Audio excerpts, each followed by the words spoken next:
can start to my left and then come back right. Who's at the tables here? Liz?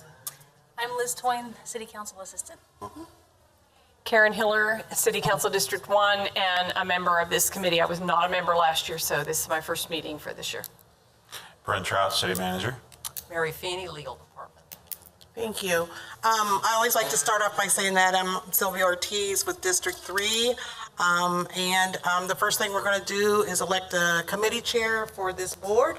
I apologize, Mr. Mays was not able to make it. He is also a new council representative on the Public Health and Safety this year. So he did. That'll be the first thing we. I move that Councilwoman Ortiz be the committee chair. Okay. All in favor, raise your right hand. Okay, 2-0. Thank you. And the next is the discussion of the 2019 goals regarding the proposed public camping ordinance and alternative programs. First thing I want to start off by saying is we do have 2 council members that are new. They have voting rights, but they don't know what's going on. And Councilman Liz has done a wonderful job at getting them the material, but they do need time to process it, as this has been a long ordinance and to prepare for it. So what I'm going to do, though, is do a couple of things. And I talked to Mr. Mays, and I think what we want to do is we want to make sure that we bring them up to speed so that they are familiar with where we're at. Our city attorney, Luther Gagne, is that right? Great. Okay. Great. And I always say it wrong. That's why. And also Lisa. I'm sorry. I don't never remember her last name. It's Robertson. There we go. Are both off today, so we're really missing some key people. But I wanted to take this time to do a couple of things and bring everybody up to speed, and then allow the new council members to get caught up to speed, ask questions, and study their material. I presentation, like for the new council members to see that, I think that was very informative and it was right on point of what we're trying to do with this ordinance. But in the meantime, I would like Corey, if you would come up. Corey's going to give us just a little presentation on the numbers, because I know when we started this ordinance, she has been in touch with several homeless people, families, and done a great job of helping them. And that's what this ordinance is all about. That's what the process of what we wanted to do is to find out why they're homeless and to help them, not to be a burden to them, but to help them. And I think we've done that in a lot of ways, but there's still a little bit of work to be done. So I thought Corey, she wanted the opportunity to kind of give some numbers and kind of go over that. So I thought we would give her that opportunity to do that. Okay. So about a month ago, I don't know if you guys caught the CJ Online first initiative that department. So Shelter Plus Care is our program that we've had for well over 25 years, is for people that are homeless with disabilities, and we subsidize their rent. They have to be in case management in history. We recently met with Dr. Burton at Second Chance Services, met him a little over a month ago, and we decided to kick off a Housing First approach to for this initiative. So the Housing First approach is exactly what it sounds like. It is encouraged by the Department of Housing and Urban Development. It's been around since about 1990, but the statistics and the research that are out now is showing that it's an effective program at reaching the homeless and helping them get stably housed. So we decided, let's try it. Let's see how it goes, kind of like a pilot project. Dr. Burton and his team transported people from the river to a local Pizza Hut. And we met twice at this little Pizza Hut, had pizza, and did applications for Shelter Plus Care. So we handed out 31 vouchers, so 35 households, which included 43 people. So some households had more than one person. So 31 vouchers went out there. On February 25th is when we started that date. We had 2 dates, February 25th and then another round on March 4th. So as of today, 12 households, which is amazing. Yeah. So, yes. And that includes 19 people. And these are people, Dr. Burton is only bringing us people that are living on the streets. So this is something that I've been and we haven't really seen this momentum going forward. And it's not just myself and Dr. Burton doing this. Sergeant Clam is doing city IDs. In order for them to get an apartment, they have to have an ID. And so that was a little barrier, and he kind of has fixed that for us. Vallejo, well, actually the state, KDADS, when it got cold back in February, while they had their voucher, they hadn't found a home yet, and KDADS put 20 of them in a motel during the cold months.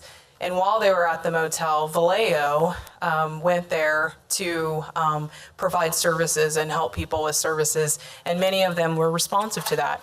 Now, with Housing First, being hooked up to an agency is not required.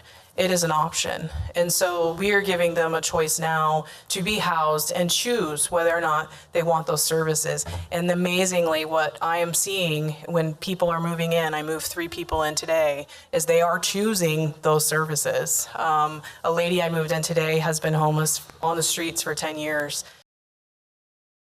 And about getting hooked up with Vallejo and all the things that she's doing now that she has a place to stay. So I think the Homeless Task Force Subcommittee is the one that's kind of working on this project. It's not Shelter Plus Care, it's a whole group of people.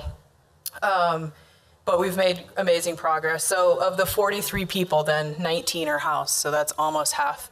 Right now, Shelter Plus Care is pretty full. And so we have to wait before we can do another batch of people. But we expect, within the next month to give more vouchers off the street. So I think it's a big accomplishment, and it shows kind of the commitment to the partners in our community.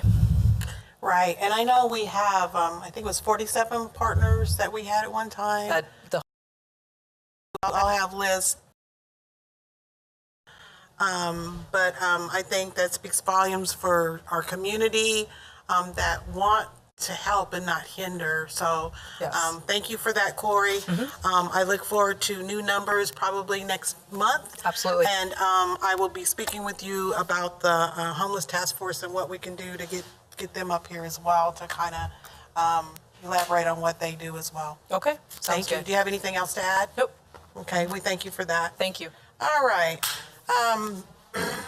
Sergeant Clam, I want to have you come up and speak a little bit, just even if you just want to update us, but new council member to have a copy of this like we received, which is the application and that, so they will put that in their packet.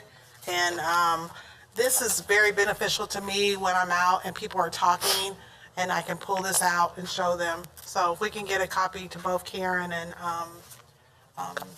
Mr. May, Councilman Mays, Absolutely. that would be great. Do you have anything you want to add? Quick update since our last.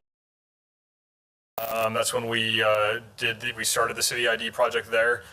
Since November, we've printed off 160 IDs.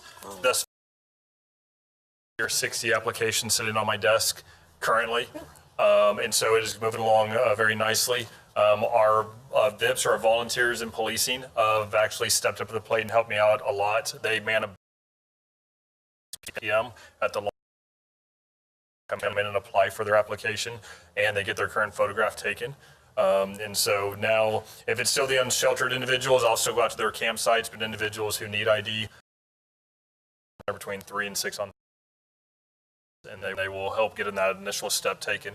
And so out of those 163 IDs, we've been able to convert right around 25 of those to state ID.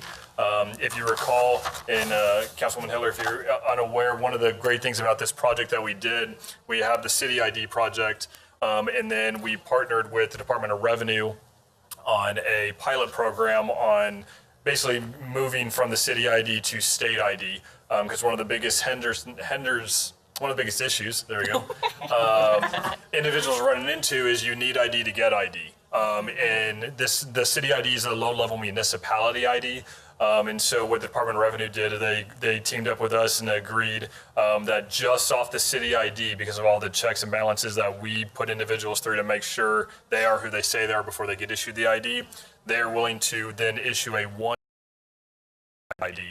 And then that allows individuals, and then with your birth certificate and that temporary state ID, you can go get your Social Security card. And then again, within that year, you return to the Department of Revenue for a second time, and you'll get issued your 6-year valid, either ID or driver's license, whatever's appropriate. And so the Department of Revenue has been fantastic with that partnership. I go every Thursday with a handful of individuals to get state ID. And you know, it's growing pains since, again, it's a pilot program, but it's been moving very, very smooth and very phenomenally. So got that. As far as the ordinance goes, we talked about the So one of the things was if we were to arrest an individual, an unsheltered individual, all of their belongings, entire camp, if we arrested them.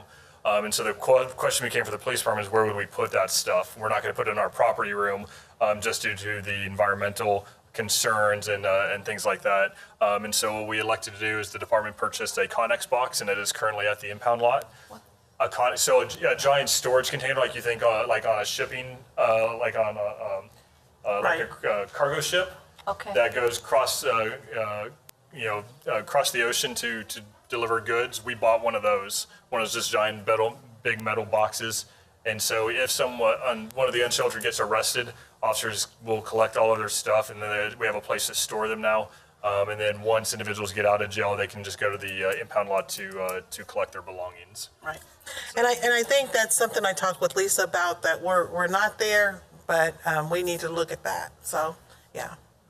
We have it now, so. Okay. How's your relationship? Are you still making new friends out there? Am I doing all right? I think we're doing okay. Been working real good with the folks back here, and getting IDs for the because a lot of our unsheltered in the hotels. Honestly, I haven't been on the street a lot as far as finding new camps. I've still been checking on a handful that I know that are out there, but about 2 or 3 weeks ago, they're being housed or still in the hotel. But now that the weather's getting nice, honestly, we're going to see some more camps popping up. So I'll be going back out there. I've been working with just different churches and things like that, collecting donations, clothing. Right now, it's a lot of jackets and stuff, just coming out of winter. And we're going to start working on hopefully collecting water and things like that in the future to again hand out. But yes, ma'am, our efforts are still going nice and strong. Okay.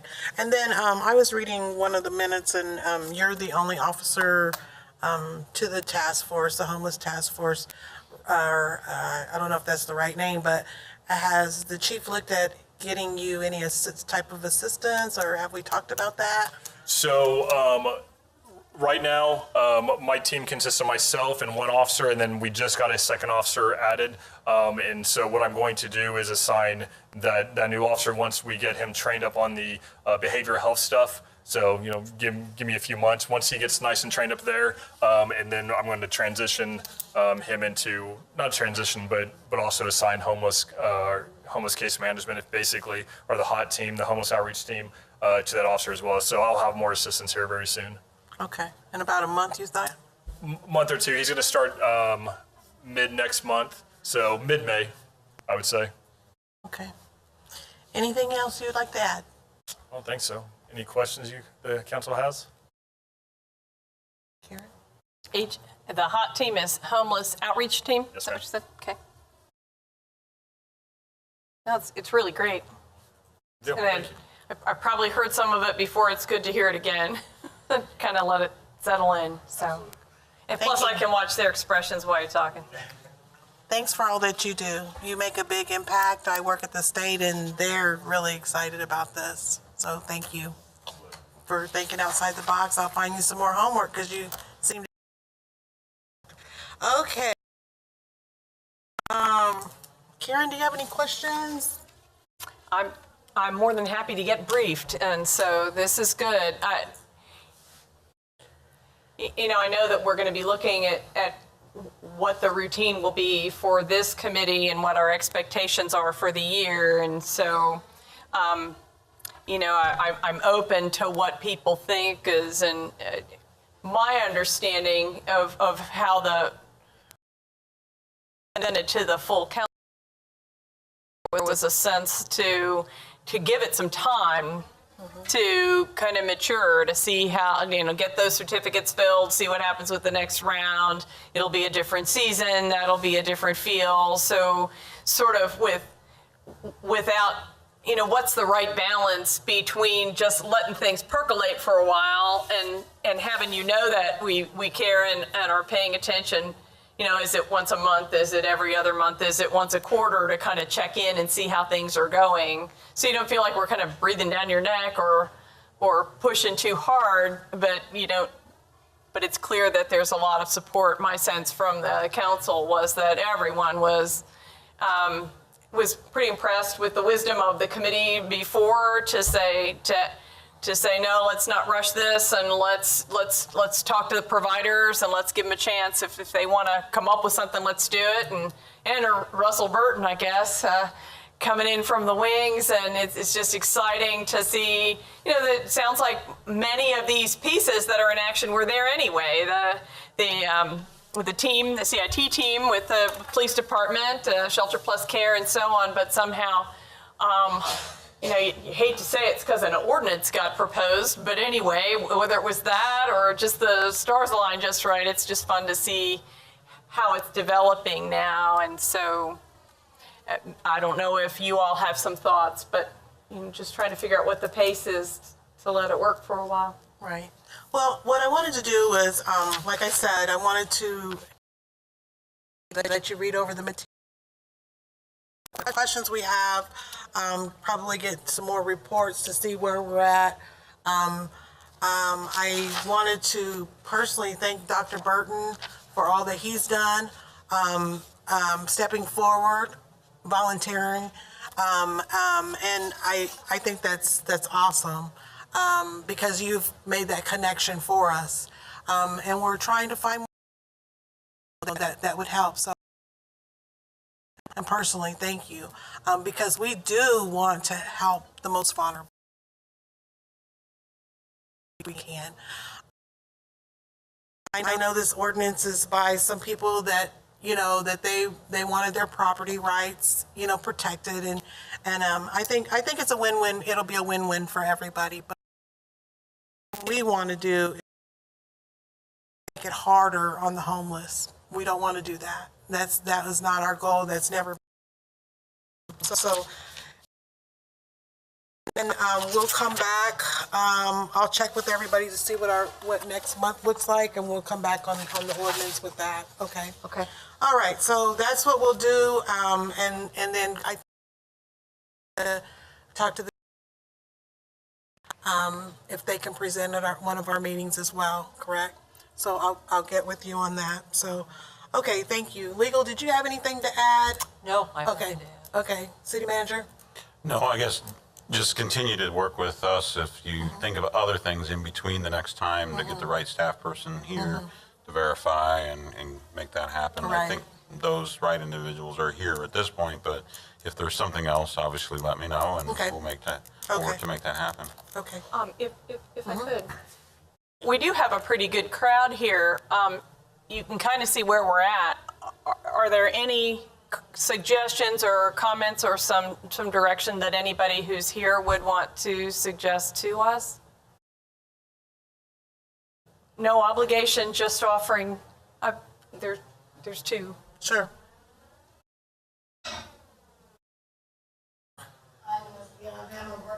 Pamela, can you speak up to the microphone for the people at home that are watching, please? I'll give you 3 minutes. Thank you. I'm Pamela Burkhart, and I went into the motel maybe about 3 weeks ago. I busted my butt trying to do it in a 2 week. There's no way. There's so many obstacles that we have to go upon. I did it. I got my city ID. I got my state ID. I got my Vallejo going on. I got my intake worker. I got the worker, and I'm nervous.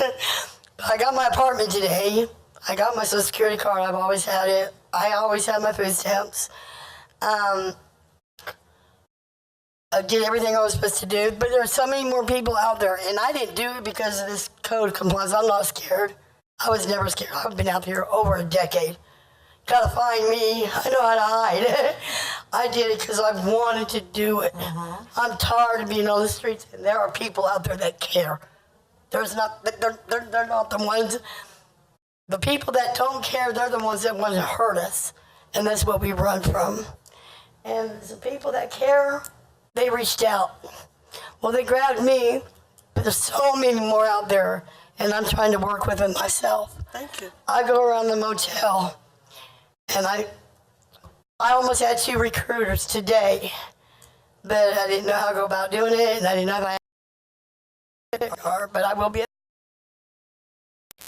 I'm trying to recruit more, but I don't know if we had any more funds to tell them if they could stay in the motel. Well, Corey,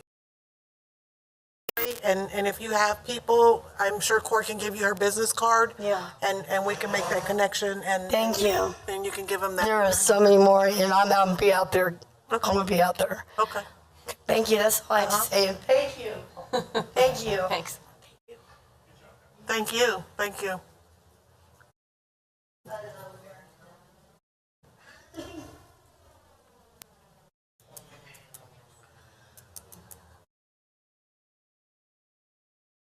Hi, I'm Dr. Russell Burton. I appreciate the time. Thank you, Councilwoman Hiller. Thank you, Councilwoman Ortiz. We've all been doing. I mean, we got so much. It was just everybody's been contributing really hard.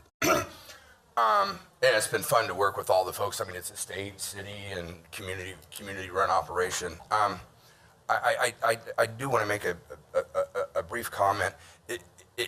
It's maybe somewhat difficult to see from some positions about why the ordinance being in committee is terrifying to people and upsetting to people.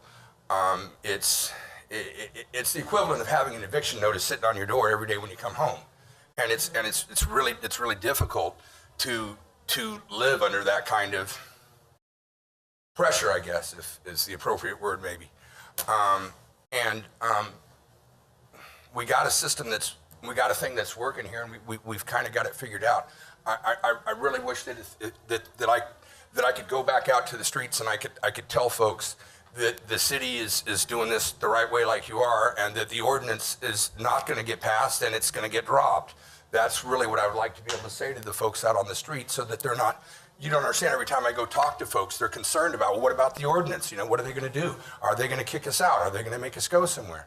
And it's upsetting to folks. I mean, it's just listening to the fact that Clem got the big storage bin is terrifying to me, and I'm not homeless. But about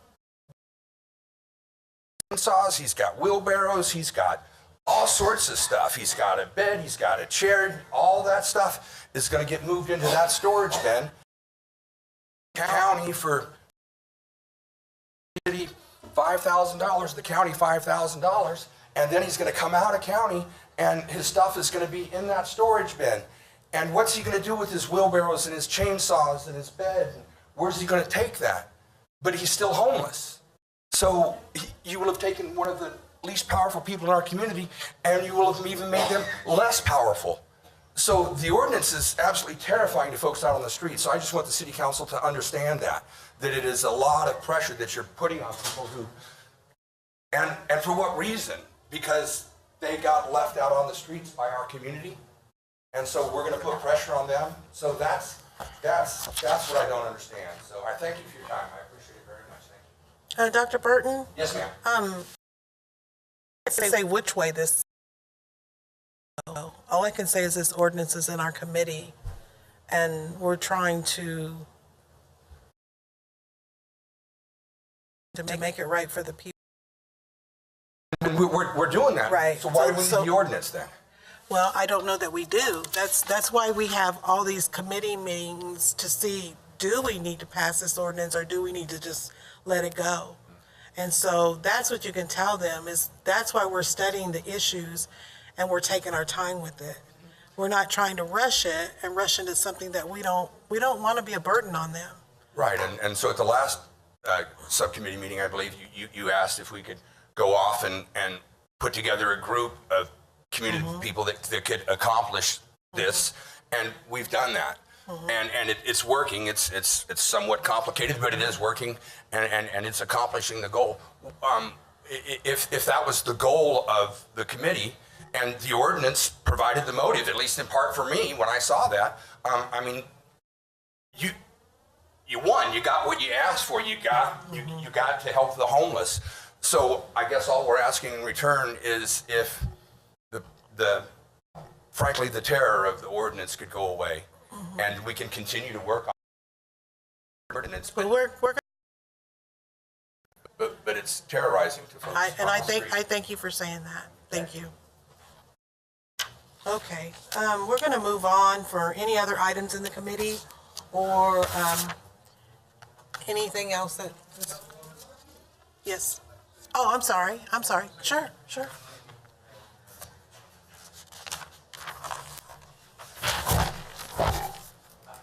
My name is McCall Inlow, and I've chronically homeless the last 3 years. I just encourage you guys to, you asked that a subcommittee be formed. Guess what? I went from chronically homeless to a member of this subcommittee. And what Dr. Burton said is so true. It's terrorizing, this ordinance. I tell you honestly, I've been involved in this homeless community a long time here, 7 years. I used to be charge staff at the front desk down at the rescue mission. These faces are familiar to me, I'm familiar to them. We drank together, we smoked together, we froze together, we've baked together. And I can't tell you how encouraging it is to hear friends of mine talking about how excited they are that a police officer is coming into their camp because he's doing something to help them out, you know. And we got Corey running her thing that's been there in place 25 years, and Misty, who is helping to fund these rents, this motel, to get these people off the street, transition into something. And they find out, yes, I would love those services. I didn't know how to ask, and they're finding out. And like you said about my friend Lieutenant Dan back there, that guy does nothing but work hard and bust himself, and chainsaws, axes, it's all there with his hands in his back. And the criminality is what scares people, you know.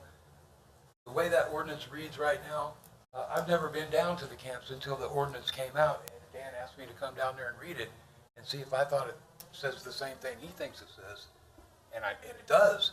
And when we see that somebody's going to come along and they're going to hang a notice on your door that we want this to look like this by this time, or we're going to come and get the stuff and we're going to impound it. When we hear impound, we hear a fee. You know, targets impounded, man, that's expensive and it's daily. And that's scary to a guy that's hustling to make $18 a day.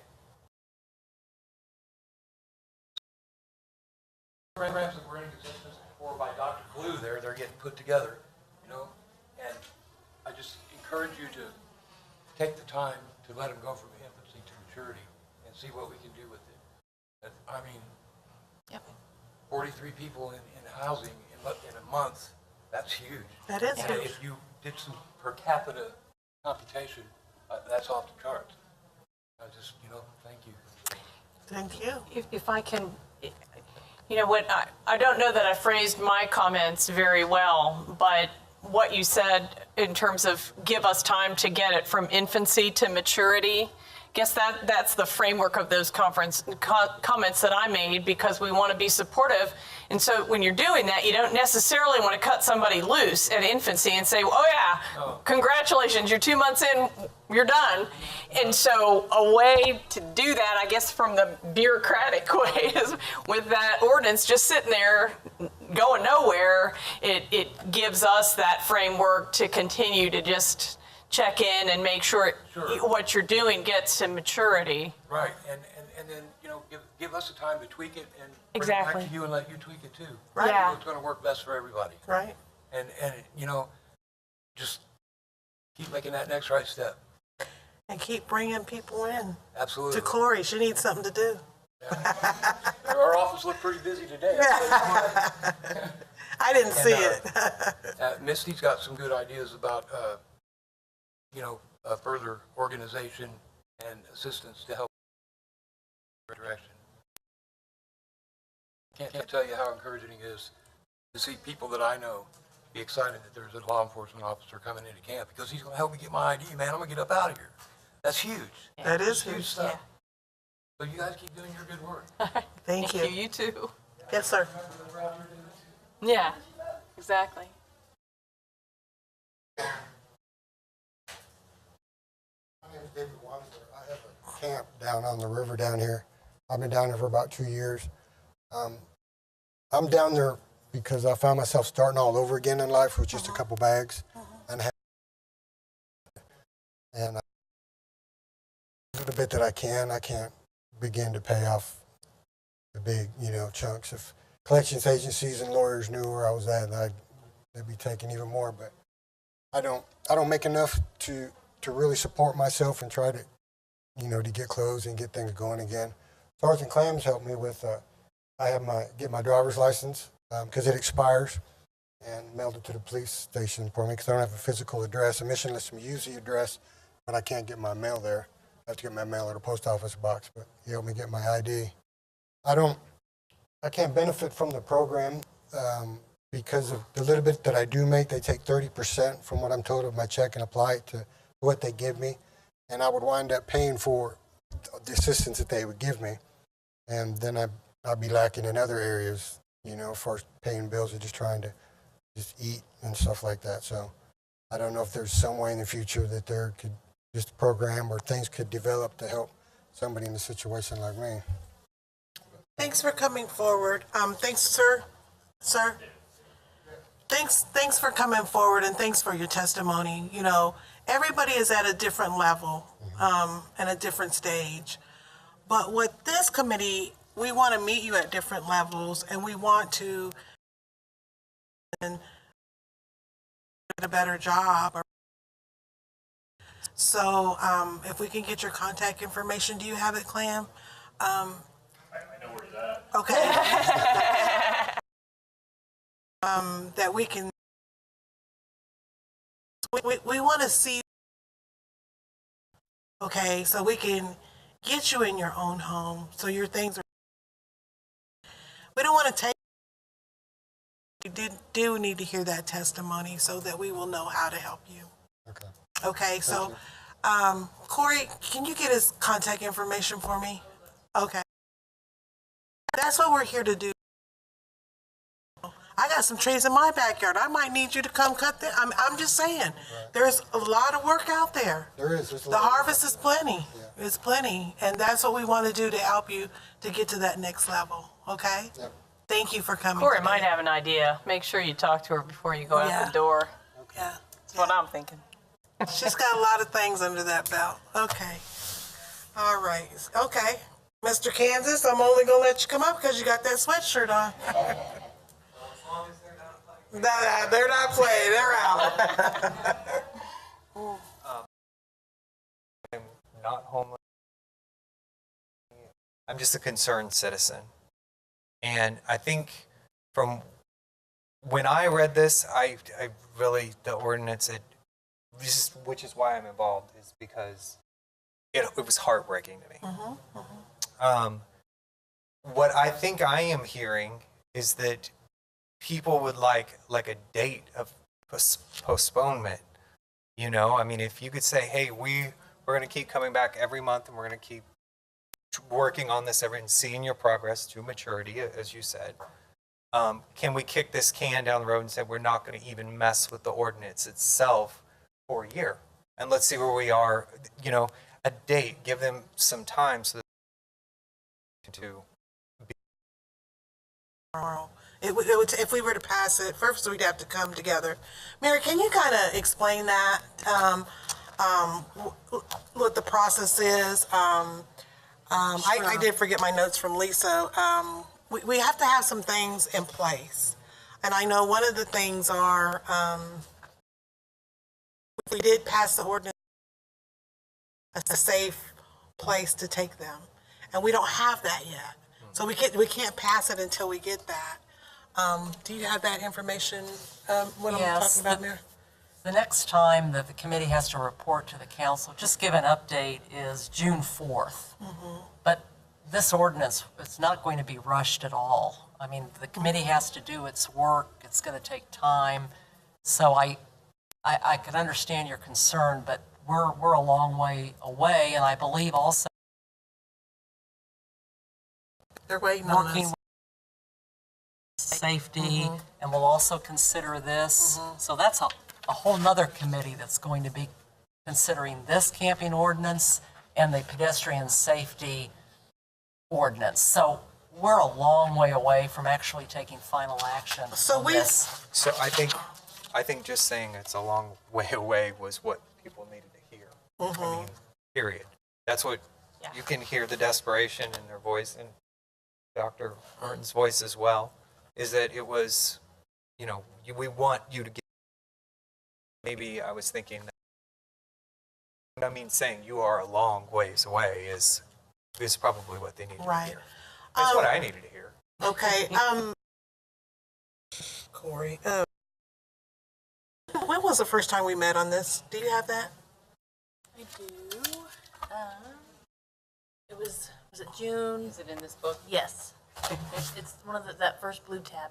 June 15th? Yep. Perhaps of 2018? Yep, June 15th of 2018 is when we met, and we've been meeting, and we've had testimony, and we've had people come in and testify, and we've had presentations, and I did express to the council, being the chair then, that this is something that I was not going to rush in 30 days.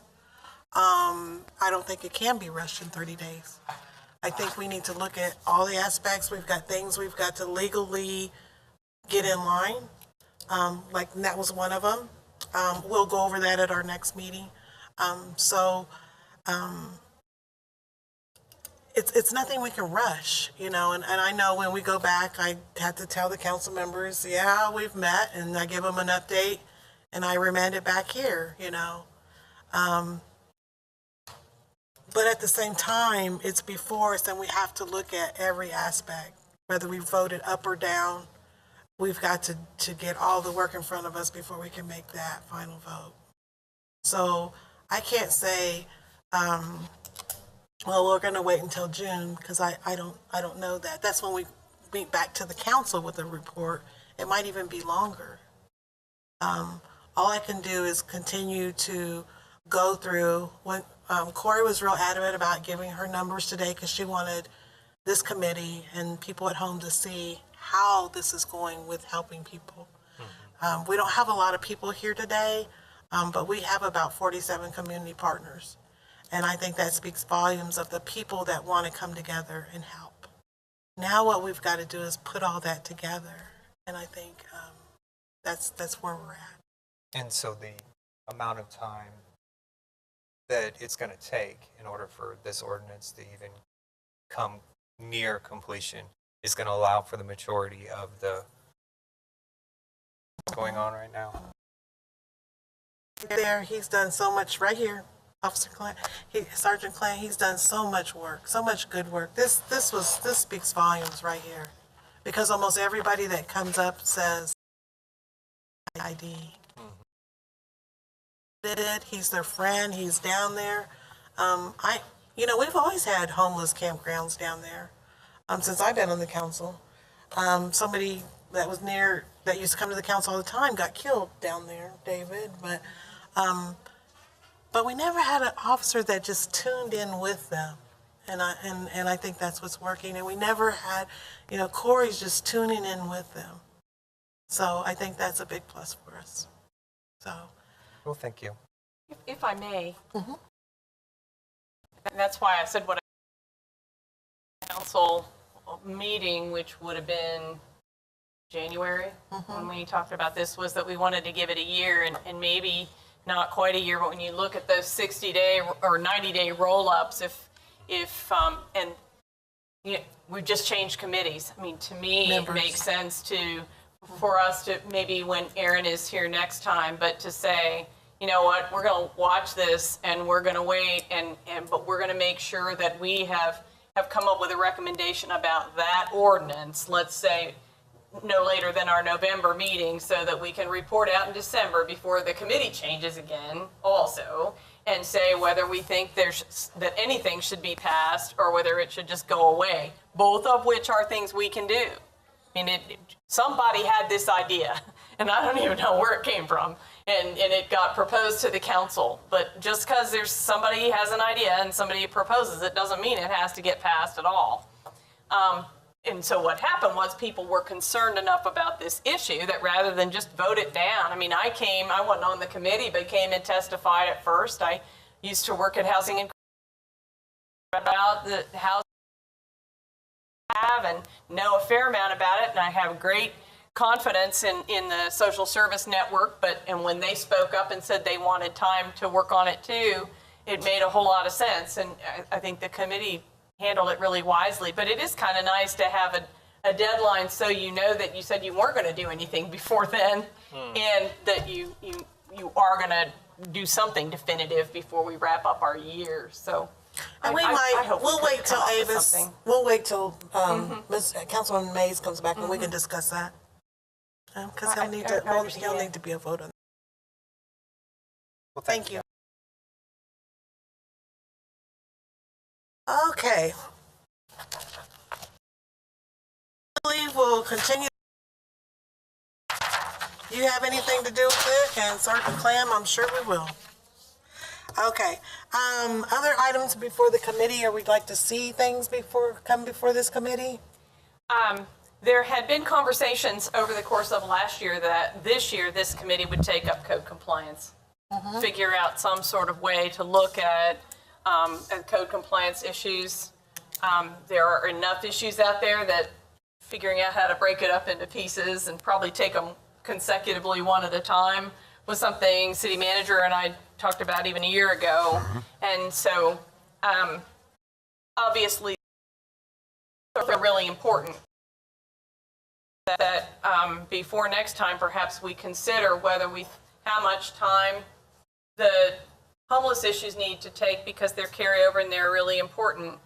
But then to see whether if we would, let's say we would meet monthly, whether we would pick some of the code compliance topics and start those as well. That could help the folks who are here today too. If we're not going to deal with their issues every single month, they don't need to come every month. But if we are, it would be fair to let them know. So just wanted to suggest that. Okay, yeah. Forward. City manager, the RMS, is that what that's called? That we just heard, RPI. RPI. I'm sorry, RPI. It's a management company. Is that going to get into code? Actually, the session has already been conducted regarding the nuisance abatement process. So if we took a sanitation case and started from when it was noticed by someone, reported, and how we go through the process. And we will be making a presentation on that process that went through the RPI in April. I remember May now? Okay. Yes, right. Too much on the agenda. So there will be a presentation that shows the steps that were changed and what the process is But now been that's just that established. one little piece. Right. And you could theoretically apply that to a weed case, to a housing case. There are a couple slight nuances when it comes to a housing case. Some of those end up being basically the amount of notice time that they have to comply. Absolutely.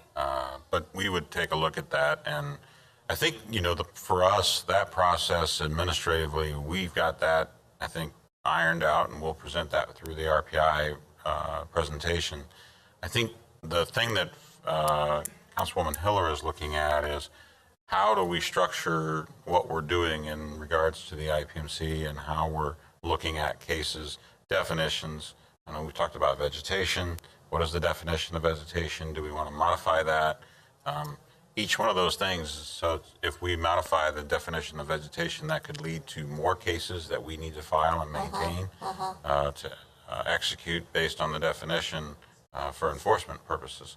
So having those discussions would be really good for us to be able to take a look at where do we want to change what we're pursuing. Do we feel like we're pursuing the right things and defining them correctly so that we've given good guidance, for lack of a better term, to the staff so that we know what council wants to see us doing when we're spending our time out there doing enforcement. I ask that because I don't want us to like study all this and then you guys will be. We're handling that, and I think it comes down to the things that when we deal with in the code relates to the policy. What is the policy of the council when it comes to the enforcement of the code? Are there modifications that maybe we want to do something slightly different than the standard IPMC code? And do we want to modify that in any way because we determine that to be a priority within the community? A good example that we've talked about is how do you deal with volunteer trees? It's a very difficult thing because is that tree really planted there on purpose or did it grow on its own? So if we go and cut a tree down, that's considered personal property and we could be, in trouble there. So we're trying to figure out those types of decisions would be good to have discussions about. Staff, you could identify the areas that you would want to take a look at and give staff some time to research the options and what's going on with regards to case law, what implications it would have for staff if we were to change some of those things. And then we can report back to you and then you can determine if that's something that you want to change and go down and, any changes. So you would recommend that maybe we just make us a list and then get with you? Right. Because I spoke with Councilwoman Hiller and I told her I want to do it in pieces. I wouldn't want to do it. Oh yeah, it's huge. Yeah. Huge And I understand that. requirement. But a lot. but with doing the RPI, I didn't know if you guys were already going to do it, why would we spend our time having staff go back and do it? And so I didn't know if there was a No, I tie-in appreciate together. that. I really do. Yeah, I really well, do. it makes sense, for everybody. Right. So we'll be presenting the information on our process that we've improved, and then we can get into the code and determining where our be made in the definition that then would impact the staff, and we can give you feedback on those, our thoughts. Legal can chime in between actual operations and legal. We can help determine if it's appropriate to make a change. Okay. Does that sound good, Karen? Yeah. Okay. Yeah, we can get, keep it kind of short today and get those extra presentations on moving along, make some decisions about calendaring for the camping ordinance, and then maybe set some 1, 2, 3 Right. for code. That'd be great. I think if we were to receive input on what items may be possible, and then you guys could discuss amongst yourselves what the priority of those Okay. particular areas would be. Okay. Liz, if you can ask Councilman Mays and recap with us, and we come up with just a kind of a little agenda that we could present to the city manager.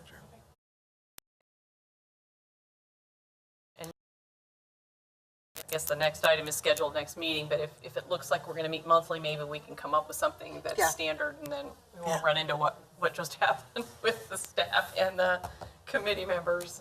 Yeah. Okay. People have an idea. Yeah, good. Oh, I thought you wanted to say something. Okay. All right. I will see when next time would work in April. We're in April. Is there anything else? If not, this meeting's adjourned. Sure.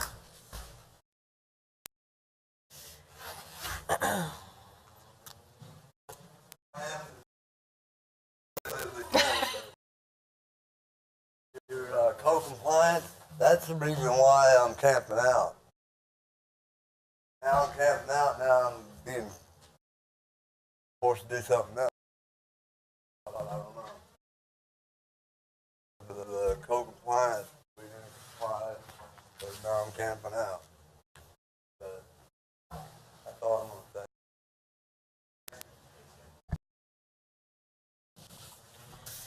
With nothing further, this meeting's adjourned. Thank you.